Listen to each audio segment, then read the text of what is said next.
श्री राधा कृष्ण की लीलाओं के लिए जाना जाने वाला उत्तर प्रदेश का वृंदावन, जो कि मथुरा जिले में स्थित एक धार्मिक और ऐतिहासिक नगर है।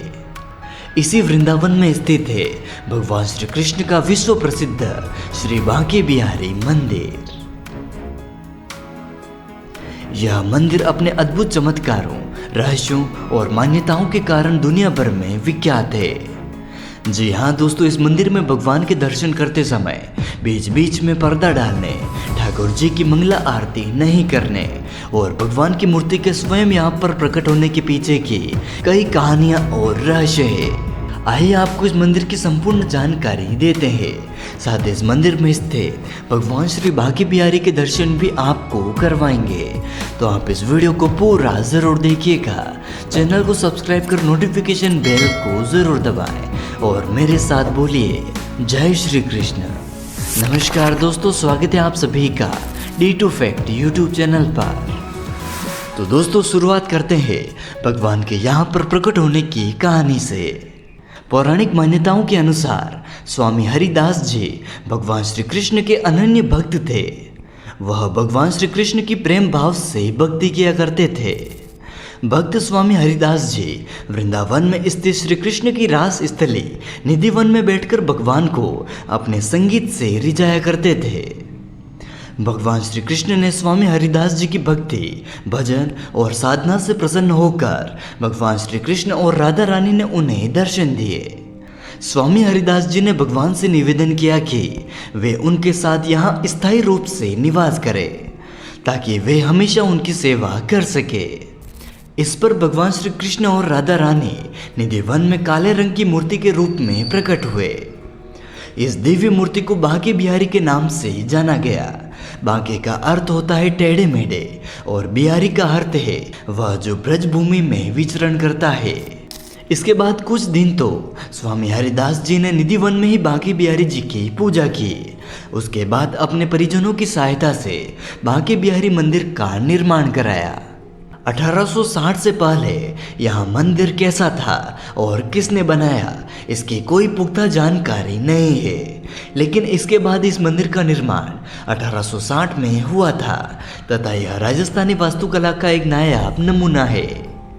बाद में 1921 में स्वामी हरिदास जी के अनुयायियों द्वारा इस मंदिर का पुनर्निर्माण करवाया गया। इस मंदिर में भगवान श्री बांके बिहारी जी का काले रंग का विग्रह है। इस विग्रह में राधा और कृष्ण दोनों की छवि दिखाई देती है। इस कारण भगवान श्री बांके बिहारी जी को स्त्री और पुरुष दोनों का श्रृंगार कराया जाता है। इसलिए इनके दर्शन मात्र से ही राधा कृष्ण के दर्शन का लाभ मिलता है। दोस्तों, सनातन धर्म में भगवान की मंगला आरती का काफी महत्व है और लगभग भारत के हर मंदिर में भगवान की मंगला आरती होती है। लेकिन दोस्तों, आपको जानकर हैरानी होगी कि बांके बिहारी मंदिर में मंगला आरती नहीं की जाती है। वर्ष में सिर्फ एक बार जन्माष्टमी के मौके पर आप भगवान श्री बांके बिहारी की मंगला आरती देख सकते हैं। इसके पीछे एक कारण है। लोगों की मान्यता है कि ठाकुर जी रात में निधिवन राज मंदिर में राधा रानी और गोपियों के संग रास रचाते हैं। रात के तीसरे प्रहर में मंदिर पहुंचकर शयन करते हैं, यानी सो जाते हैं। ठाकुर जी की नींद में खलन ना पड़े इसलिए सुबह जल्दी मंगला आरती नहीं की जाती है। इस कारण जन्माष्टमी के अलावा कभी भी यहाँ पर मंगला आरती नहीं होती है। इसके साथ ही दोस्तों, आपने देखा होगा कि यहाँ पर भगवान श्री बांके बिहारी के दर्शन के बीच बीच में पर्दा डाला जाता है। इसके पीछे एक रहस्यमय कारण है। एक कथा अनुसार एक बार एक भक्त बांके बिहारी के दर्शन के लिए श्री वृंदावन आए। जब उन्हें श्री बांके बिहारी जी के दर्शन हुए तो वह टकटकी लगाए और बिना पलक झपकाए भगवान बांके बिहारी जी की मूर्ति को निहारने लगे।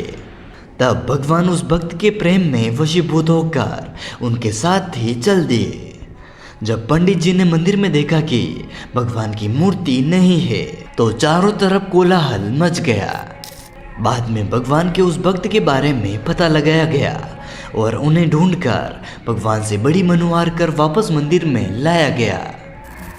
कहा जाता है कि कोई भी भक्त जब भगवान को एकटक निहारता रहता है तब या तो भगवान उसके प्रेम भाव को देखकर उसके साथ ही चले जाते हैं या फिर वह भक्त भगवान की अद्भुत छवि से मोहित होकर अपनी सुध बुध खो बैठता है। इसलिए भगवान के दर्शन के बीच बीच में हर 2 पल में पर्दा डाला जाता है।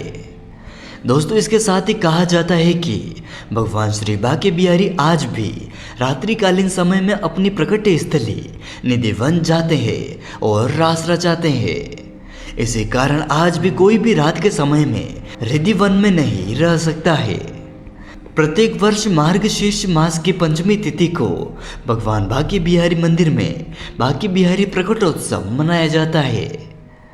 वैशाख माह की अक्षय तृतीया के दिन पूरे 1 साल में सिर्फ एक बार भगवान श्री बांके बिहारी के चरणों के दर्शन होते हैं। भगवान श्री बांके बिहारी के चरणों के दर्शन के लिए लाखों लोग इस दिन मंदिर में पहुंचते हैं। इसके अलावा बांके बिहारी मंदिर में होली का उत्सव बहुत ही धूमधाम से मनाया जाता है।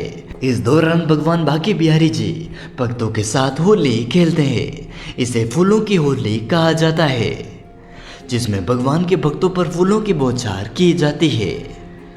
तो चलिए दोस्तों, अब हम आपको इस मंदिर में दर्शन का सही समय और आप यहाँ पर कैसे पहुँच सकते हैं इसके बारे में सही जानकारी देते हैं।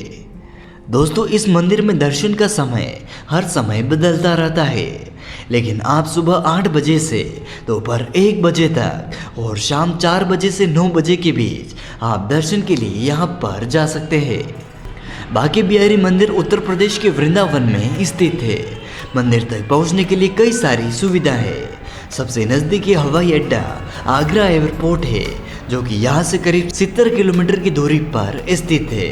लेकिन अधिकतर लोग दिल्ली के इंदिरा गांधी हवाई अड्डे से यहाँ पर आना पसंद करते हैं। वहाँ से यहाँ तक की दूरी 150 किलोमीटर की है। हवाई अड्डे से आप टैक्सी या बस के माध्यम से वृंदावन पहुंच सकते हैं। दिल्ली से वृंदावन के लिए टैक्सी और बस की सुविधाएं मिल जाएगी। यदि आप रेल के माध्यम से यहाँ पर आना चाहते हैं तो मथुरा जंक्शन यहाँ से 12 किलोमीटर की दूरी पर स्थित है। मथुरा जंक्शन से वृंदावन के लिए टैक्सी, ऑटो रिक्शा या स्थानीय बसों से यहाँ पर आसानी से जाया जा सकता है। तीसरा है, यदि आप सड़क के माध्यम से यहाँ पर आना चाहते हैं तो वृंदावन दिल्ली से लगभग 160 किलोमीटर की दूरी पर स्थित है। दिल्ली से वृंदावन आसानी से पहुँचा जा सकता है। सड़क मार्ग से यात्रा करने के लिए टैक्सी, कार, बस या अन्य सरकारी परिवहन भी उपलब्ध है। इसके अलावा अगर आप आगरा से वृंदावन आना चाहते हैं तो इसकी दूरी 70 किलोमीटर की है। आप यमुना एक्सप्रेसवे के माध्यम से आगरा से वृंदावन आ सकते हैं। दोस्तों वृंदावन के मुख्य भाग में वाहनों के आने की अनुमति नहीं है, इसलिए आपको अपनी गाड़ी या टैक्सी को पार्किंग स्टैंड पर छोड़ना होगा। यहाँ से आप पैदल चलकर ही मंदिर तक पहुँच सकते हैं। साथ ही वृंदावन में कई होटल, धर्मशालाएं या आश्रम उपलब्ध है। आप अपनी सुविधा और बजट के अनुसार यहाँ पर रुक सकते हैं। खाने के लिए भी यहाँ पर आपको व्यवस्था मिल जाएगी। तो दोस्तों उम्मीद करते हैं आपको हमारे द्वारा दी गई यह जानकारी पसंद आई होगी। इसी तरह की वीडियो देखने के लिए आप हमारे चैनल को सब्सक्राइब कर सकते हैं। इसके साथ ही दोस्तों अगर आप द्वारिका नगरी और श्री द्वारिकाधीश मंदिर के दर्शन करना चाहते हैं तो आप हमारी यह वाली वीडियो जरूर देखें। लिंक आपको डिस्क्रिप्शन बॉक्स में मिल जाएगा। आई कार्ड पर क्लिक कर भी आप यह वीडियो देख सकते हैं। उम्मीद करते हैं आपको हमारे द्वारा दी गई यह जानकारी पसंद आई होगी। फिर मिलते हैं नए वीडियो के साथ, तब तक मेरे साथ कमेंट में लिखिए जय श्री कृष्ण।